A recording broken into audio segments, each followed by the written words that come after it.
In 1869, a Swiss doctor named Friedrich Miescher was trying to figure out the chemical composition of leukocytes.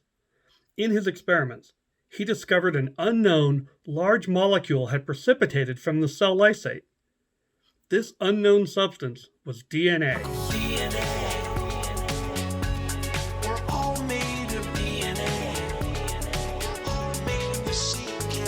In the late 1940s, Erwin Chargaff discovered that the ratios of purine and pyrimidine bases in DNA were the same.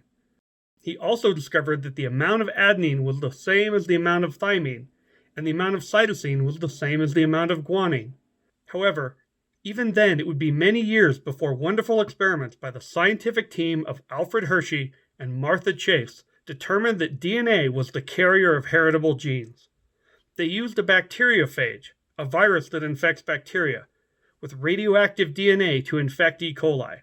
They found that it was the DNA that was inserted into the E. coli and allowed for replication of the virus. In 1953, James Watson, Francis Crick, Rosalind Franklin, and Maurice Wilkins worked together to figure out the structure of the DNA molecule. Watson and Crick used data collected by Franklin and Wilkins, as well as Chargaff's rules, to devise a chemical structure that conformed to this data. First, Franklin's X-ray images of DNA showed a helix shape. The question then was what was in the middle of this helix? Remember Chargaff's rules. The amounts of A equaled the amounts of T, and the same between C and G. They used this information to suggest that A and T could hydrogen bond as a pair, the same with C and G. Thus, their model was a double helix filled with complementary base pairs. The final line of their now famous paper was, "It has not escaped our notice that the specific pairing we have postulated immediately suggests a possible copying mechanism for the genetic material." Pause the video for a minute and answer this question. How does the fact that the DNA base pairs are complementary suggest a way to copy the DNA? Now, let's jump right in and look at the structure they conceived of. Watson and Crick's model consisted of two ribosugar phosphate backbones that twisted around each other in a double helix formation. Each backbone is built of repeating units of a deoxyribosugar and a phosphate. The phosphates give the backbone of DNA a negative charge. Each sugar phosphate strand has a 5' end and a 3' end. These numbers refer to the carbon atoms that are pointing out from each end. So the 3' end has this carbon and its attached molecule, a hydroxyl group. And the 5' end has this carbon and its attached phosphate group. So, the phosphate group is on the 5' end and a hydroxyl group is on the 3' end. We can see that the two sugar phosphate strands run anti-parallel to each other. That means that the 5' of one strand is next to the 3' of the other strand. This will be important when we discuss the way DNA replicates. The two helices are held together by 4 nitrogenous bases: adenine, guanine, thymine, and cytosine. Each base is bonded to the number 1 carbon on the ribose sugar, and will hydrogen bond to their complementary base on the opposite sugar phosphate strand. Just like Chargaff's rule says, these 4 bases hydrogen bond with each other in very specific ways. Adenine always binds with thymine, and cytosine always binds with guanine. In the nucleus, DNA can be tightly packed into chromosomes by association with histone proteins. Histones are disc-like proteins that the DNA wraps around. Histones are octamers. That is, they are a protein complex made up of 8 subunits. These subunits look like a wedge shape. They fit together into a cylindrical disc shape that is 2 layers of 4 wedges each, with a tail that extends from the outer edge. These tails are critical in regulating how compact the DNA is at any time. In fact, histones are associated with DNA most of the time, only letting go completely for replication and transcription into RNA. Histone tails can be acetylated, which is just like phosphorylation, only instead of a phosphate group, an acetyl group is added. Acetylation of histone proteins loosens their grip on the DNA and allows for transcription activity to occur. This is mainly due to the fact that histones have positively charged amino acid side chains that bind to the negatively charged DNA backbone. However, The acetyl groups eliminate the positive charges and thus weaken the binding of the DNA backbone. This is one way that the cell regulates gene expression and controls replication. Histone proteins allow for some DNA to be active thanks to acetylation, but blocks other DNA segments where the histones are not acetylated. Acetylated histones lead to the formation of euchromatin. Euchromatin is DNA that is unpacked and ready for things like transcription into RNA and DNA replication. Pause the video here and answer this question. For each phase of the cell cycle, that is G1, S, G2, and M, rate how acetylated you think the histone proteins would be. Use the scale 3 for heavily acetylated, 2 for lightly acetylated, and 1 for almost no acetylation at all.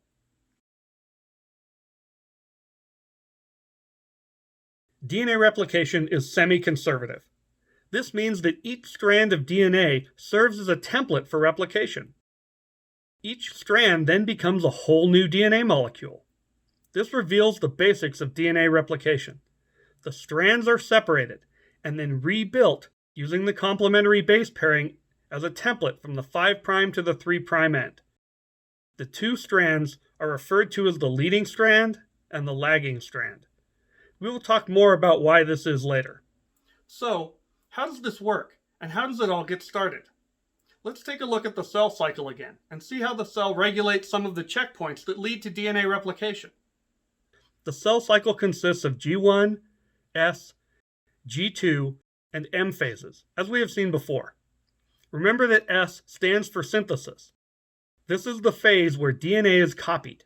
However, eukaryotic cells begin prepping for replication that happens in the S phase way back during the G1 phase, when a collection of proteins binds to the sequence of DNA that is called the origin of replication. This is a sequence of DNA where replication can begin. However, once these proteins have assembled, replication does not immediately start.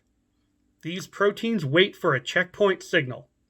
We discussed the idea of cellular checkpoints previously, and here we will look at a major checkpoint in the cell cycle. The transition into S phase and the beginning of DNA synthesis is promoted by a special cyclin-dependent kinase, which phosphorylates the proteins bound at the origin of replication. These proteins then help to unwind the DNA, attract the DNA polymerase enzymes, which are directly responsible for copying, and allow DNA replication to begin. This creates what is called a replication fork. Let's take a look at all the proteins involved in DNA replication, and then look at how they are assembled and work together.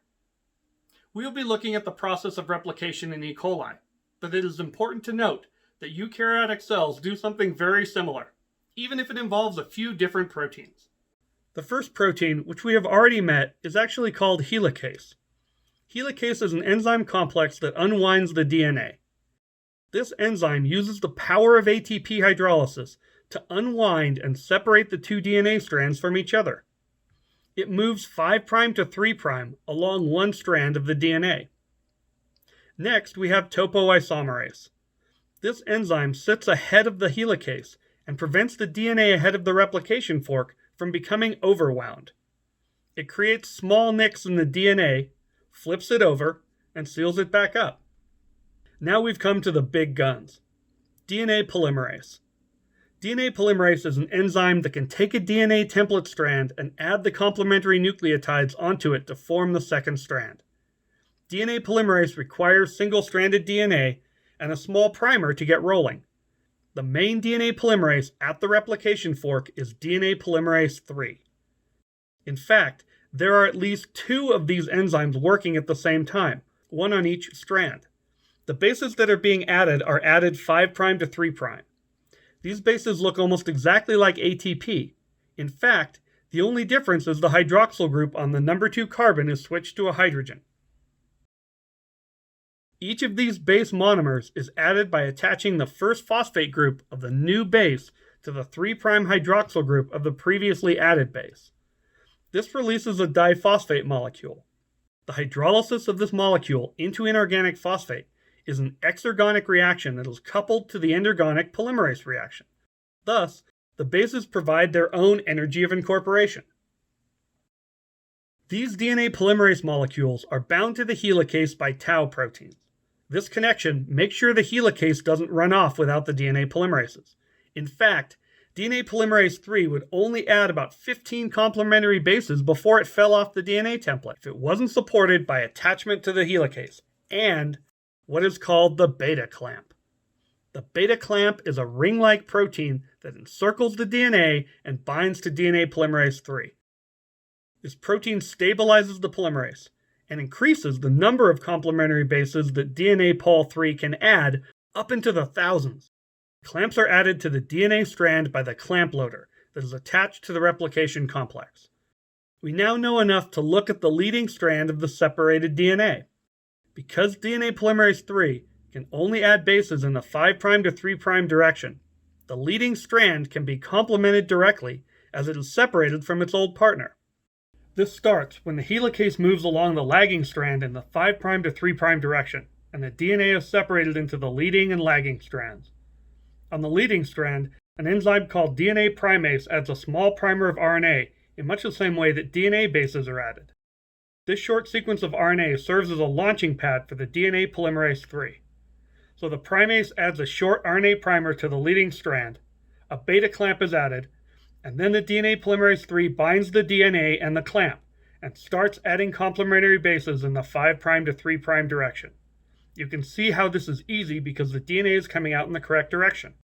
The RNA primer is then removed by an enzyme pair, DNA polymerase I and DNA ligase. DNA polymerase I removes the RNA and replaces it with DNA, and the DNA ligase seals the NICs. This is how the leading strand is transformed into a complete copy of the original DNA molecule. Great, that wasn't so hard. But wait, we still have the lagging strand to deal with. Right off the bat, we notice that the lagging strand is different than the leading strand. Because the two strands are anti-parallel, the lagging strand moves in the opposite direction. The DNA polymerase III won't work in that direction. This is where things get interesting. In order to add complementary bases to the lagging strand, DNA polymerase III is forced to work in small segments. Each segment is primed with a small RNA primer added by the DNA primase. And then, DNA polymerase III must fill in the gaps between those primers. These segments are called Okazaki fragments, after Okazaki Leiji, the Japanese scientist who discovered them. The lagging strand is then folded back before the DNA polymerase binds to it. This allows the polymerase to work 5' to 3', filling in the gaps between the RNA primers. Those RNA primers are then removed by DNA polymerase I and DNA ligase. Let's look at the whole progression one time through to get a grasp on what is happening. DNA primase adds an RNA primer to the lagging strand, and the clamp loader attaches a clamp. This attracts the second DNA polymerase III, which then binds the clamp and the RNA primer. It begins adding complementary bases in the 5' to 3' direction. The DNA polymerase III adds complementary bases until smack! It runs into the next RNA primer and gets knocked off. While this is happening, more of the lagging strand is being pushed out of the helicase. The DNA primase then adds another RNA primer. When this happens, the clamp loader complex adds a new beta clamp to the lagging strand, which then binds to the DNA polymerase. The polymerase is now bound to the clamp and to the new RNA primer and begins synthesizing another Okazaki fragment. DNA polymerase I and DNA ligase replace the RNA primers with DNA, and voila, the lagging strand is complete. The fidelity of this system is truly amazing. However, mistakes can happen. The cell has several lines of defense against these mistakes. The first one being right there on DNA polymerase III. This is called proofreading. In proofreading, the DNA polymerase senses the mismatch of base pairs. The mismatched pair actually shifts the DNA strand to a different part of the enzyme because of its odd shape. This new section of the DNA polymerase has exonuclease activity. Exo means outside or end, and nuclease means to cut out a nucleotide. So, exonuclease means to cut out the leading nucleotide. This allows for the DNA polymerase to remove mismatched bases immediately. However, if a mismatched base pair does slip past this proofreading system, there are other ways the DNA can be repaired. Those repair mechanisms can also deal with DNA that was damaged, like in the case of energy from the sun causing adjacent thymines to covalently bond. This covalent bonding causes the DNA to bulge. In this case, the nuclease enzyme is recruited to the site and cuts out the damaged or mismatched segments. Then, a DNA polymerase and DNA ligase team can show up and fill in the gap. Pause the video and answer this question. Why do you think sunburns are so bad for our DNA if we have repair mechanisms like this? The replication of DNA is fundamental to life. In fact, some might argue that it is the basis for life as we know it. Our bodies pass on our replicated DNA in our gametes. Then, our DNA is recombined and passed on again by our offspring. Evolution has crafted the most exquisite vehicles to protect and transfer an incredible diversity of DNA molecules across vast oceans of time. We are those vehicles, along with all other living things. The interaction of our DNA with the environment makes us who we are, and is the very cradle from which all life is formed.